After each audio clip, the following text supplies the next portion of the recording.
अगर वस्तु ऊपर की ओर जाएगा तो इस केस में जो वस्तु का जो वेलोसिटी है, वेलोसिटी जो है वेग है, वो क्या होगा, धीरे धीरे ऊपर जाते जाते घट जाएगा।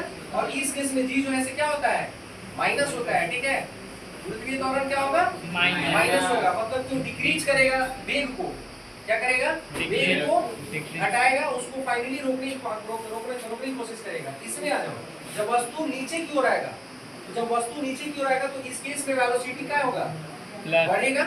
जहां से वस्तु गिरना शुरू करेगा वहां से बढ़ेगा। और इस केस में जो गुरुत्वीय त्वरण जी का मान होगा वो क्या करेगा, क्या होगा, प्लस होगा, पॉजिटिव होगा।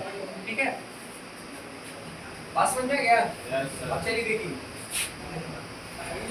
जैसे अगर मान लीजिए कि अगर किसी वस्तु को हम ऊपर की ओर फेंकते हैं, ठीक है, सपोज करो कि कोई वस्तु है यहाँ से ऊपर की ओर फेंक रहे हैं। ठीक है, ऊपर की ओर जब हम उसको फेंकेंगे, एक बार जब इसको ऊपर की ओर फेंकेंगे तो इस केस में जी जो है से क्या हो जाएगा, माइनस हो जाएगा। और यही जब वस्तु नीचे की ओर आएगा तो इस केस में जी जो है से क्या होगा, प्लस हो जाएगा। बस समझ में आ रहा है। इस केस में तो u जो है से मैक्सिमम होगा और फाइनली v पे जाके क्या हो जाएगा, रुक जाएगा। जहां मैक्सिमम हाइट होगा, इस मैक्स पे जाके, मैक्सिमम हाइट पे जाके वस्तु का वेलोसिटी क्या हो जाएगा, शून्य, फाइनल वेलोसिटी शून्य हो जाएगा। वहां से जब वस्तु नीचे गिरेगा, जिसको फ्री फॉल कहेंगे, उस केस में g का जो वैल्यू है वो बढ़ जाएगा नहीं। और इस केस में अगर आप u कहेंगे तो u तो 0 होगा, लेकिन v इसमें क्या होगा, मैक्सिमम हो जाएगा। क्या होगा, मैक्सिमम हो जाएगा।